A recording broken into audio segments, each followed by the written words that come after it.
Greetings, salutations, and welcome to After Action. I'm your host, Patrick Kreeger, and I'm joined once again by the one, the only, wickedly talented Steven. Indeed. Today we decided that we were going to pull up Netflix and watch a film. And it was a choice between this and Christian Mingle. Or Believe. Oh, and Believe. I forgot about Believe. I was in the running. Maybe that will be another one some other time. Indeed. And what did we decide on? What we decided on was a 2012 TV movie called Abominable Christmas. All right. So watch, don't watch. Don't watch. Ooh. I would say if you need a children's film for Christmas. Don't watch. If you need a children's film watch for The Christmas. Grinch Stole Christmas. Watch Rudolph the Red. Watch anything but this. It was not unstomachable to me. I mean, it's not saying it's unstomachable, but it's just why? It's not even... Yeah, it's not worth your time. I will read the description off IMDb. Despite repeated warnings about humans from their father, the Abominable Snowman, two abominable snow kids find themselves in a sleepy Colorado mountain town after being chased out of their hideaway by a scientist determined to capture them. And that was written by Anonymous. What in the world made them think it was from Colorado? I don't know. I just saw no sign that it was from Colorado. It basically looked like they just tried to make like a bad 3D render of Whoville from The Grinch. Yeah. I just assumed it was Finland. I don't know why you'd assume it was Finland either, but I don't know. It was just generic mountain town in generic mountains. Bad CGI generic mountains. Yes. But it did have a star-studded cast. Yeah. Let's talk about that. Yeah, that's probably where all the budget went. Because they had... Did they have a budget? I don't know. Well, they had to have had a budget. They had something going on. But they had... I'll go through all these great voices. They had Ariel Winter. They had Jane Lynch. They had Ray Liotta. I have no idea who any of these people are. That's all right. People who listening will probably know who some of these are at the very least. Matthew Lillard, Emilio Estevez, Drake Bell, Isabella Akers, and then someone named Nolan Gold, which I actually don't know who they are. But they were in it as well, and they appear to have had a long career much before and after that. So good on him. So I guess that means that every single voice actor in this movie is someone with a reasonably successful career. Yeah, and most of the characters are played by the same voice actors. Every character was a different voice actor. All the background characters, though, were played by Drake Bell. Oh, that might be the case. That's what the credits said. Oh, okay, I didn't catch that. Yeah. There was background characters? There was the elf, the reporter. Oh, yeah, you're right. Okay, so he was all those minor characters. Yeah. That's fair enough. Well, anyway, there isn't a whole lot to say. It was only 43 minutes long, and we took a little bit of notes, but there's not a whole lot going down. So this is the first bad CGI 3D film I've ever seen, and I was pleasantly surprised. Okay. I was expecting something more like The Christmas Tree, and the similarities I saw in this film were the dead eyes of the kids. Yeah. Well, of all the people in this film. Yes, every character had just dead eyes, nothing going on, and then it also didn't help that they only had one light source for every scene. So their eyes were constantly reflecting that one light source, and it looked incredibly unnatural and bizarre. I will have to agree with you that there was not much to say in terms of anything funny. You know, the horrible animation was there. Yeah, lip syncing is the worst. You made the crack about the rendering of the snow in... I was comparing it to Red Dead, but was better than Red Dead's much better than this. But I mean, granted, this is made in 2012 and had a shoestring budget. Probably. So, do we want to go over the plot? I might as well. We gotta have something to talk about. So we start off with our abominable snowmen, the No kids. kids. No kids. Abominable snow kids out in the woods looking at CGI film. Woods in quotes. There's two like badly done 3D trees. That's really it. But they say woods. And they eventually get noticed by a Sasquatch scientist. Mm-hmm. Oh God, what was her last name? She'd be a cryptozoologist. Yeah, but she called herself a scientist. I know, but I was being more specific. She's a cryptozoologist. Indeed. She had a terrible last name. Margaret something. I don't know if I wrote it down or not. Yeah, it was like crackpot or something like that. Something like that. That's what I was trying to evoke. So, anyway, she spots them. They have to run into town. They end up pretending to be dogs. Yep. To get in. So this is one of the reoccurring things, is that the Sasquatch people pretend to be dogs, even though they look like half gorilla, half people. Yep.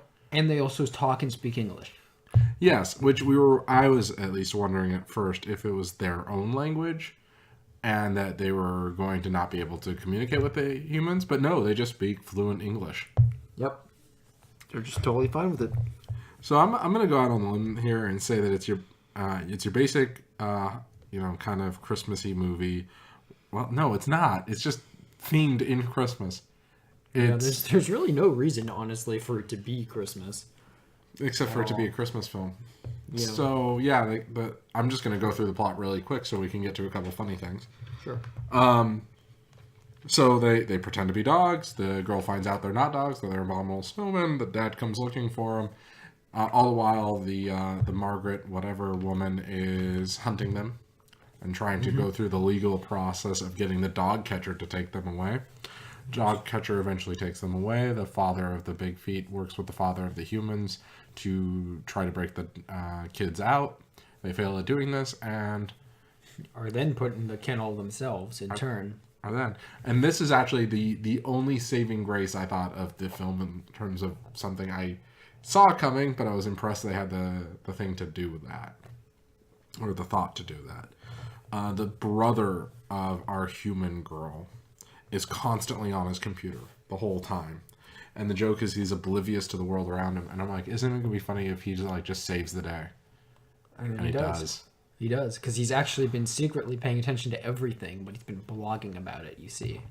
Yeah. And then he saves the day by having all the proper paperwork done to get them not only out and in their custody, but also explains that they're an endangered species or something. Yeah. But then are also able to still then be released into his custody, which is weird. Also strange. Yeah. You called it that he was a 4chaner. Yeah, it looked like that's what it looked like. What is a screen? Yeah, yeah. And there was like knockoff YouTube at one point too. Mm-hmm. Anyway, there, like you said, there's not much to say about this film. I would still say, like, if your kids need something to watch, it's something you could put on for them. Sure. It is not. Want them to be upset? Why? Because they're like, "Mommy, why are we watching this bad thing?" I want to watch. I don't know what's the Die Hard. I want to watch Toy Story. I want to watch the new Lion King movie. I don't know. Or they watch this. The live action Lion King movie. It's not even live action. That's nonsense. It's just CGI. Anyway, it's a different topic. So, anything else you want to say on it? I will say there was some funny continuity weirdness that happens every once in a while, where it was they were just kind of lazy. There's the one point where there's a bunch of dogs in the kennel, and then just for a second on another close-up shot, a bunch of those dogs just aren't there anymore. There's also a shot kind of near the beginning where they're going to be like decorating a tree, but for a second it's already decorated, and then all of a sudden it's barren again. Twice they do that. Yeah, twice it happens. Yeah. I think they just had the wrong model in there. I'm not really sure how exactly it occurred. It's weird too that the Sasquatch models are so much better than the human models. Yeah, I feel like they put a lot more budget in that, and I think also it helps because they're kind of chunkier. It makes it look better than the weirdly thin human models Yeah. that are all just creepy looking. The movie gets real for a moment with the kid asking for his mom to be happy. Oh yeah, that's one of their attempts at a sweet moment, which is very odd as well, just Yeah. given the setting that was happening. It was uncomfortable. It was uncomfortable. That's basically it. It's inoffensive. Just exists. Yeah, I think it would have done more. I think it would have done better with an R rating. And if the Yetis just grabbed that woman hunting them and just tore her in half. Oh, that was one of our things that we were thinking of throughout the film because the kid's mother is dead and the Sasquatch's mother is dead, and so we were kind of joking that like they accidentally killed each other or something. Yeah, like or that. like they each killed the other one's wife and like just didn't know it was them. Like you know, the wife of the human had been like out in the woods and then got like they thought was mauled by a bear. It was actually just him like attacking her and like ripping her throat out or whatever. And then the human dad, like shot and killed the other mom and then like hold her back like a bear and then like skinned her and ate her. And then sold the skin to like a trapper and made a sweet hat out of it. That's a much better movie. I hate to say this, but this might be watched by kids. What? This review. Why? Because of the title. Well, then then put a not safe for whatever tag in it. Okay. Well, anyway. So, yeah, I think that's basically it. I guess that's it. I don't have anything else to say about it. Don't watch it. It's a waste of time. Yeah. Yeah, it was. Oh, one last tidbit. I was reading my notes here. There is a good chunk, a part when they first go to the vet where the 3D bowls have JPEGs of dog treats in them, which is pretty good. Fair enough. Well, this 25 Days of Christmas thing is off to a banging start. Mm-hmm. We got this and the Christmas tree. Yeah, good luck to you. Yeah. So join us next time when we review something that's hopefully... whatever.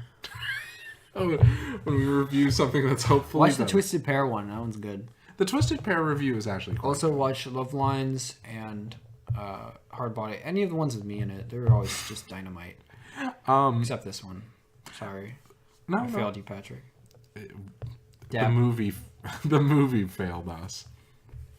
It was, like I said, it's inoffensive. It's not good or bad. I will say one final weird thing about it is they kept talking about what the meaning of Christmas is, and they didn't have the courage to say, Christmas is about Christmas. Which they just shoehorned that in for no reason. They just kept saying Christmas is about family, and it's like, oh god, it's like I'm watching Star Wars all over again. Oh snap! All right, so until next time, dear listener, see you out there.